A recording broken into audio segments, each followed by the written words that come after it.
All right, guys. So the next thing is to not attach your identity or your failures or successes to a scale. A scale is only a directional tool and it does not even give you all the information to make an educated decision. So let's say, for example, there are two women, right? There's Amy and there's Tracy. And I want you to tell me who you'd want to be.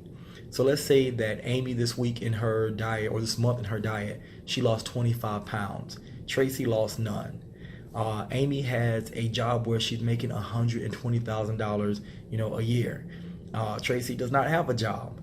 Amy rents a beautiful 2,600 square foot loft in Upper Manhattan, whereas Tracy, she lives out in the middle of nowhere. Amy again, rents or leases a beautiful 2018, Lexus, whereas here's Tracy, she doesn't have a car. Amy makes sure that once a year she takes a 1 week full vacation with her family, and she travels and goes someplace, whereas Tracy does not.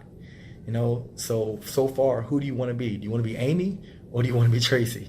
And I'm pretty sure everybody's saying Amy, but the thing is, so I said, that Amy has a job where she makes $120,000 a year, but the information I did not tell you is that Amy makes $120,000 a year, but she works 75 hours a week. She's a lawyer, and she hardly has any time to spend or see her family.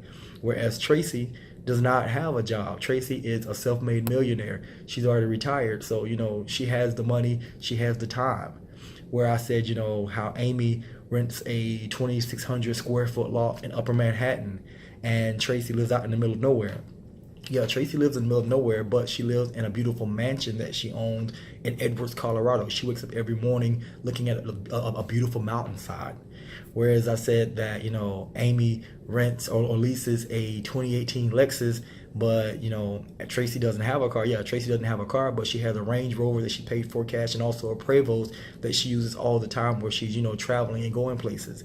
And again, remember I said that Amy makes time to go for a week's vacation, every year, whereas Tracy doesn't. And the reason why is Tracy doesn't go on vacations. It's just part of her life. She's always traveling.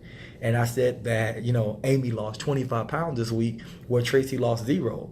Amy is 350 pounds, so losing 25 pounds to her was a big thing. Where Tracy, she's already a 5'7", 140-pound brick house goddess and doesn't need to lose any weight. That's why she didn't lose any. But you automatically say, hey, I want to be, Amy, because Tracy has it so bad. Because I only gave you a part of the information. And that's exactly what a scale does. It just gives you part of the information. If you want to know if you're going the right place, you should be weighing in about every 4 weeks or so, but you should also be taking your measurements bi-weekly or every 4 weeks as well, because your measurements is what will really tell you if you're losing weight, if you're losing those inches, losing that fat. A lot of time when you're doing it the right way, the scale may not move or may move just a very little bit, but you're still losing fat. And if you're putting on that lean muscle at the same time as you're losing the fat, which is what you should be doing, the scale is not going to tell you that. It doesn't account for that information.